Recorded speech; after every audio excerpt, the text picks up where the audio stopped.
Hey guys, welcome back to Team Death Slinger. My name is Peter, and today we had a request to look at EX7 Bagra army. I will preface this with I understand Bagra players are a different breed. They have lots of things that they do that nobody understands, and by that I mean I don't think I'm smart enough to play Bagra. I know there's a lot of stuff you can do with the Hunter's package.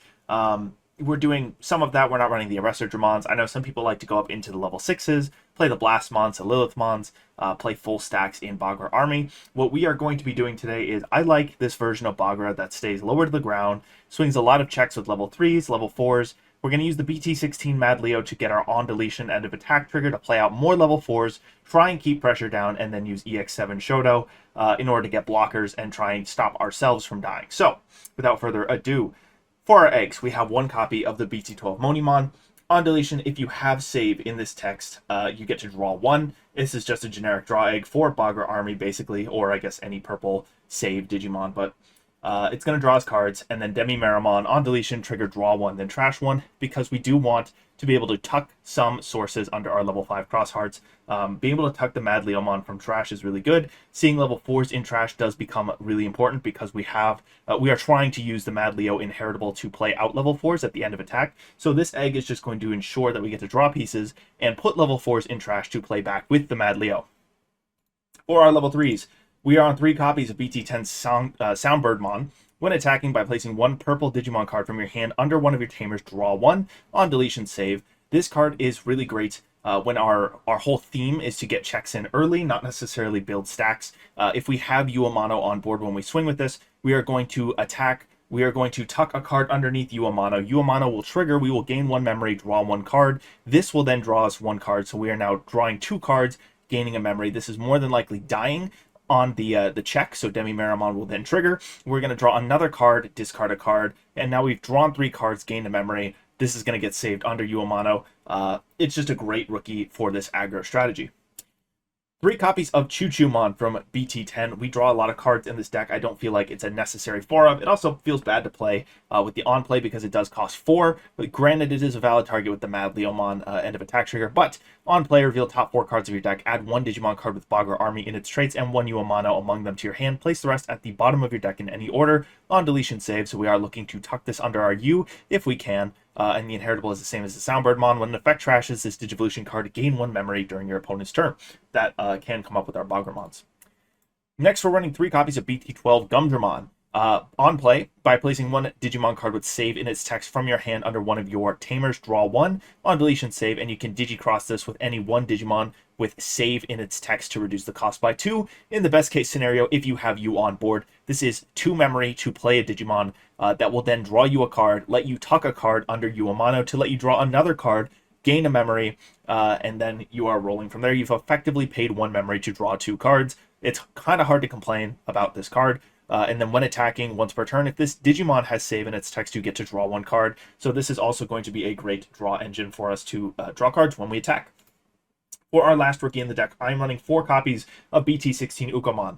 Finding Yuu Amano is the most important thing in Bagra Army. So we are running Ukkomon to help us find Yuu Amano. When one of your Digimon moves from the breeding area to the battle area, reveal the top 3 cards from your deck, add 1 Digimon or Tamer among them to the hand, return the rest to the bottom deck, and then you can hatch in your breeding area. So if we get this turn 1, it's going to help us find Yuu. It's going to go in for a check. We're going to cycle a card with Damemon, so we have dug 4 deep with this card, potentially set up the level 4 in trash if we get the Damemon egg, and then we're going to be able to draw on the next egg when we go into a rookie, and hopefully we're going to find that Yuu Amano. It just kind of is a great piece for helping us find our tamer, and tying into that low to the ground, swinging early checks, we are not afraid to throw our rookies at the wall and tell our opponent to do something about it.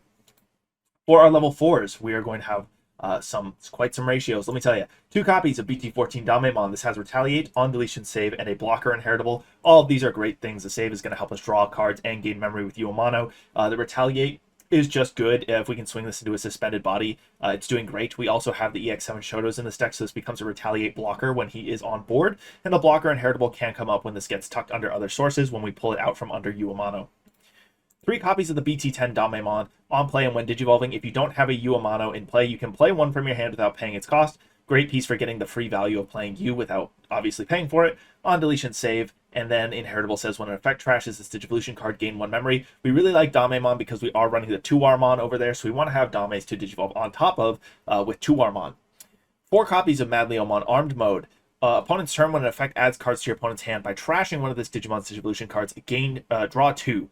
So if this comes up, you're going to draw 2 cards, gain a memory off of the inheritables of the Digimon that you trashed, if that's set up properly. On deletion, it's going to save, and then this has Digicross for -2 with MadLeomon and 1 card with Bagra Army. Ideally, you are tucking the BT16 MadLeomon underneath this, and then something else in order to play this out for 2 memory. If it does swing and play you out the body, we're doing great. We're going to save this. We're going to get another memory back on the Yuu Amano, draw another card. We're going to get to play the free level 4 off of it. So this is just a great piece for us in this aggro strategy. It's pretty central to Bagra Army. And the inheritable itself also lets you gain a memory when this is trash from Digivolution cards. 3 copies of BT11 Tuwarmon. This has Decoy Bagra Army trait, and it has Digivolve 1 from Damemon, so we can just go on into this on top of Dame.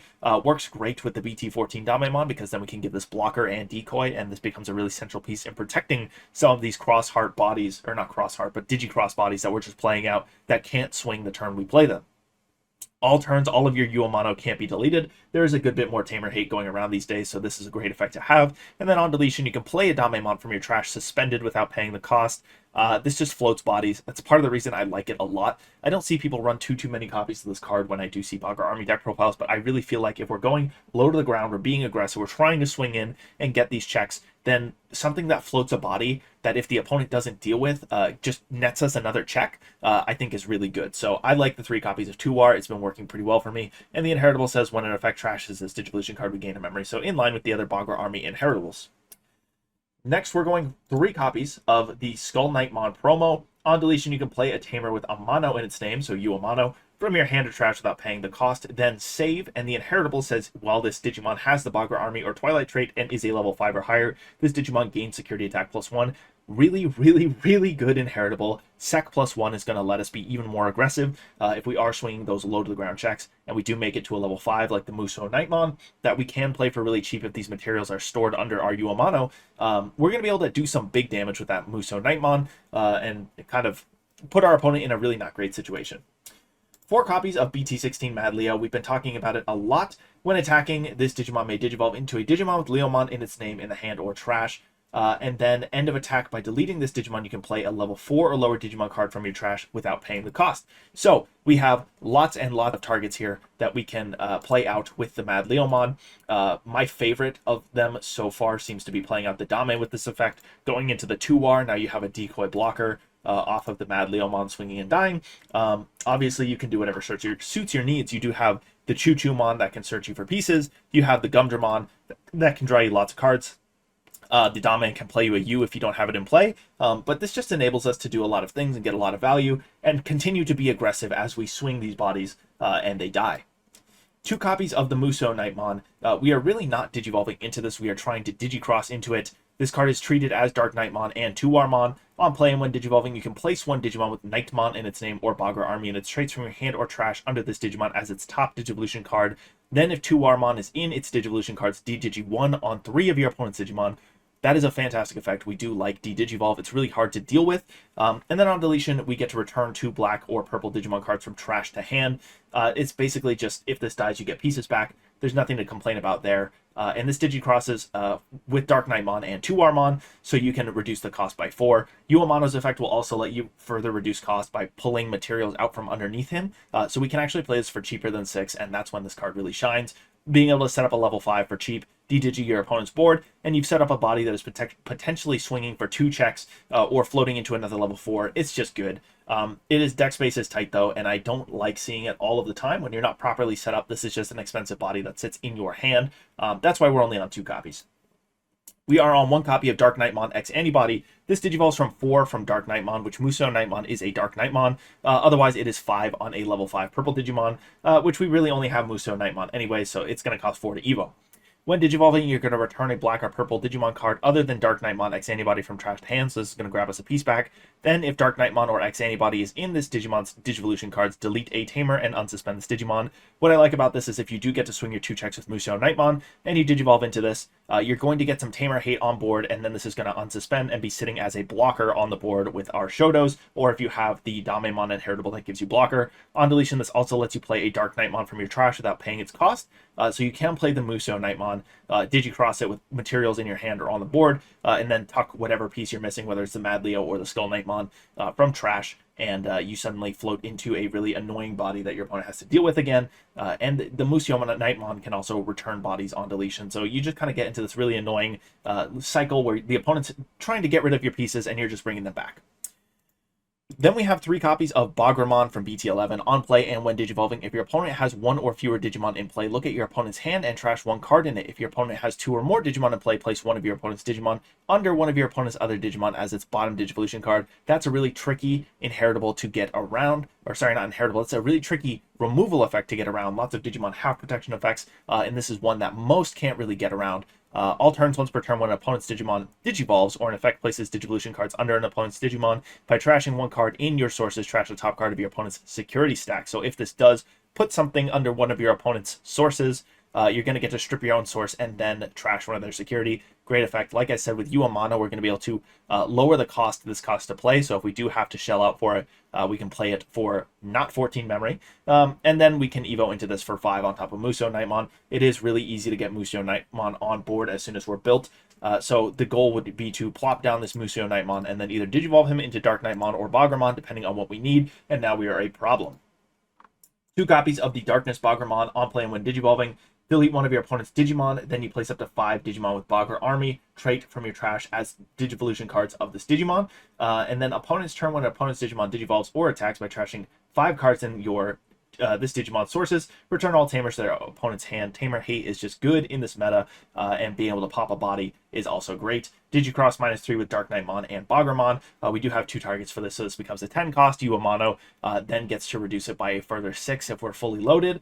So you can reduce this by 12 and plop him down for 4. Really fantastic card to be able to plop down for 4. He's just kind of the big boss. You want to put him down when you can. Otherwise, you know, what are you playing Bagra Army for? 1 copy of DeathXmon. This is just to help us get over people who are going wider than us, de-digi their board, remove threats. If you don't want to play this, you can bump up some of your other ratios somewhere else, wherever you feel like you need it. But I feel like this is a really useful tool in this deck specifically. It's really helpful for some of these lower power level decks to have tools like DeathXmon. So that's why I'm running it. 2 copies of Buzzing Fists. I know this is a really, really important card for finding Yuu Amano. Deck space is tight. That is why I am on 2 copies. Main, reveal top 3 cards of your deck. Add 1 card with Bagra Army in its traits to your hand. Trash the rest. Then you can place a Digimon card with Bagra Army in its traits from your trash under one of your Tamers. So this is going to find you pieces. It can find you a Yuu Amano. If you already have one in play, this is just reveal top 3, tuck a piece, and then Yuu Amano gains your memory back and draws you a card. So you're really paying 1 to search top 3. So it's a really useful card for finding your pieces.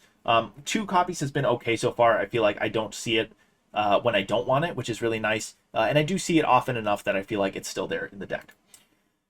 For our Tamers, lastly, we have 3 copies of Shoto Kazuma. If your opponent has a Digimon, you gain a memory. That's fantastic on its own, but end of your turn, you can suspend this Tamer. One of your Digimon gains Piercing and Blocker until the end of your opponent's turn. So we're using this to give Blocker to our Digimon. We do play a lot of level 4s, and instead of those level 4s sitting and not really doing anything and the opponent getting chip damage in, now we can give them Blocker with Shoto. We wanted pieces in the trash anyway, so this is just helping us set things up. And our saved Digimon will be able to go right under our Tamers and be used for material later. There's no reason not to run this card in Bagra Army, in my opinion. Then we have 4 copies of Yuu Amano. We've been talking about him all video, but here he is. He makes the deck tick. All turns, when a purple card is placed under this Tamer, draw 1 card and gain 1 memory. So that is going to synergize with all of our save effects, all of the effects that tuck things underneath this Tamer. We're just going to be drawing cards, gaining a memory. It is a hard once per turn, though. That's the only unfortunate thing here. And then your turn, when you would play a level 4 or higher Digimon with Bagra Army in its traits, by placing up to 3 purple Digimon from under your Tamers in the played Digimon's Digivolution cards, reduce the play cost of that Digimon by 2 for each card placed. So all these bodies we've been talking about, like DarknessBagramon, Bagramon, MusouKnightmon, things that seem really expensive on the surface, we can actually reduce them by 6 on top of the Digicross. If we're looking at MusouKnightmon, we can actually play this guy for 0 with the DarkKnightmon and Tuwarmon, both reducing it by 2. That makes him a 6 cost. If we just fork over the materials from Yuu, this becomes a 0 cost Digimon to play, and that's really fantastic. So Yuu is the heart and soul of this deck. We are trying our best to find him. That's part of the reason for the Ukkomon engine. All of these rookies that help us draw cards and find pieces. So that is my take on Bagra Army. I hope it is satisfactory. I've done my best with it. Let me know what you guys think in the comments down below. What are you doing with Bagra Army? What do you think about this deck profile? Thank you guys for watching. Have a nice day. Thank you to our YouTube members for supporting this channel. It's people like Langlog that make videos like this possible.